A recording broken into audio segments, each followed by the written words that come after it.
دوستو عمران خان اپنی کتاب میں اور میرا پاکستان میں لکھتے ہیں کہ جب میں شادی شدہ نہ تھا تو میرے دوست مجھے رشک سے دیکھا کرتے. میری زندگی میں سب سے بڑی خوشی اور سب سے زیادہ اطمینان شادی کے بعد آیا. میں ہمیشہ سے خطرات مول لیتا آیا ہوں، اس لیے کامیابیوں کے ساتھ ناکامیوں کے لیے بھی ذہنی طور پر پوری طرح تیار ہوتا ہوں. میں ماضی میں جھانک کر دیکھتا ہوں اور سوچتا ہوں کہ ان حالات میں کیا ممکن تھا. میں محسوس کرتا ہوں کہ مجھے کسی بھی قیمت پر اپنی شادی کو بچا لینا چاہیے تھا. اب مگر کوئی پچھتاوا نہیں. اگر کوئی بات مجھے جمائمہ سے شادی کرنے سے روک سکتی تو وہ یہی تھی کہ وہ کم سن اور ناتجربہ کار ہے. اتنی بڑی آزمائش میں اسے نہیں ڈالنا چاہیے. مجھے یہ بات بہت تکلیف دیتی ہے کہ اسے ان تمام ناگوار احساسات سے گزرنا پڑا جو طلاق سے جنم لیتے ہیں. بہرحال ان سب دکھوں کے بدلے وہ 2 خوبصورت بیٹوں کی ماں اور پاکستان کی صورت میں وہ دوسرے ملک کی مالک ہے جہاں اسے پسند کیا جاتا ہے. اس لیے پاکستان کے ساتھ اس کی وابستگی قائم ہے.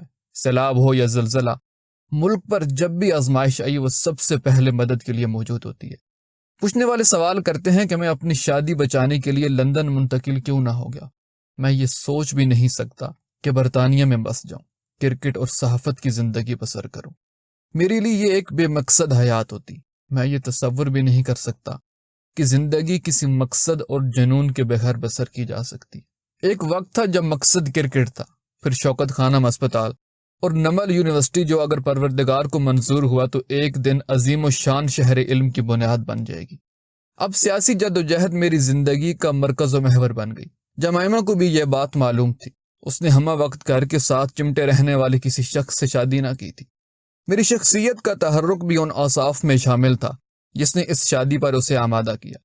میرا خیال ہے اگر اس تحرک کو میں کھو دیتا تو خود اس کی نظروں سے بھی گر جاتا. حالات کتنی ہی خراب اور منزل کی راہ میں کتنی ہی دشواریاں حائل ہوں، فیصلے کرنا ہی پڑتے ہیں. پھر کیوں نہ حوصلہ مندی اور مثبت انداز فکر کے ساتھ کیے جائیں.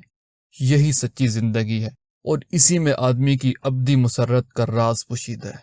دوستو اگر آپ کو ہماری یہ ویڈیو پسند آئی تو پلیز اس کو لائک اور اس طرح کی مزید انفارمیٹیو ویڈیوز دیکھنے کے لیے ہمارے چینل سبسکرائب کر دیں. جزاک اللہ.